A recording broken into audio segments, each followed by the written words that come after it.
The night had started out ordinary enough, the kind of night that promised quiet routines and familiar comforts.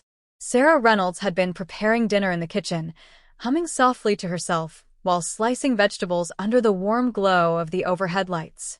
It had been a long day at the marketing firm where she worked, and all she wanted was to create a meal that would bring some warmth into the house she now shared with her husband David and his teenage son, Ethan.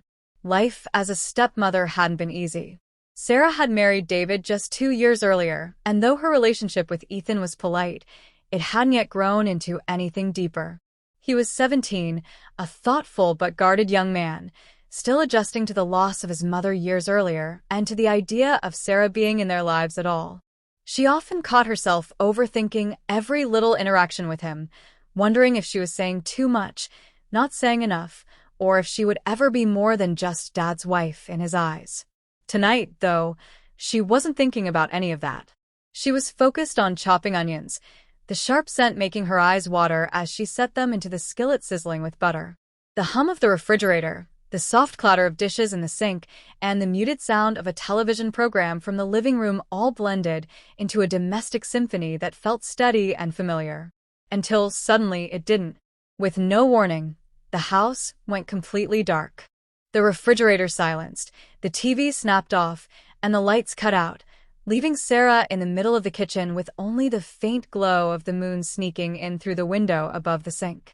She froze, knife still in hand, listening as the sudden absence of electricity wrapped the house in heavy quiet. "Dad!" Ethan's voice called from the living room. He sounded startled, though not afraid. Sarah wiped her hands on a dish towel and called back, "It's just the power, Ethan. I think half the neighborhood might be out." Sure enough, when she glanced outside, she saw that the houses down the street were dark as well. A heavy summer storm had been threatening all evening, and apparently, it had knocked out the grid. "Do you need a flashlight?" she heard Ethan ask as his footsteps approached the kitchen. "Yes, that would help. I think there's one in the drawer, but we might need candles too," Sarah replied, moving carefully through the dark kitchen. She opened a drawer and began to rummage through it, her hands bumping over utensils and random odds and ends. That's when Ethan entered the kitchen, his tall frame appearing in the dim light from the window. He had found the flashlight, but as he tried to click it on, the batteries sputtered weakly and then died, leaving them both in the near darkness once again. He sighed. "Figures. Dad never replaces the batteries in this thing." Sarah gave a little laugh, the sound easing the tension. "Well, looks like we'll have to do this the old-fashioned way. Candles. Matches. Something." She turned, intending to reach for the pantry, where she thought David kept emergency supplies, but in the darkness, she nearly collided with Ethan. He had stepped closer, flashlight in hand, and the narrow kitchen seemed to shrink around them. For a moment, their eyes adjusted to the faint silvery light filtering in from the outside, and they found themselves standing almost shoulder to shoulder. Sarah could see the outline of his face, still carrying traces of boyhood but edging into manhood, his features caught between two worlds.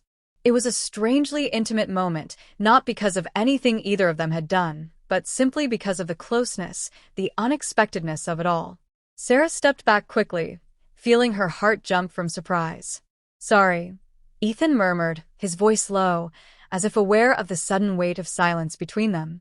"It's fine," she said softly, steadying herself. "Let's just find those candles." But even as she turned away, fumbling through the pantry shelves, she couldn't shake the sense that something had shifted. That power outage had pulled them together in a way nothing else had. Not intentionally, not dramatically, but enough to make her realize how little she really knew the boy who lived under the same roof. Ethan stood behind her, trying to be helpful, reaching past her to search the shelves as well. His arm brushed against hers, and again the closeness startled her. Not because it was inappropriate, but because she realized how rarely they'd shared space like this. Normally, their interactions were from a polite distance. Dinner at the table, quick greetings in the morning, occasional small talk about school or David's schedule.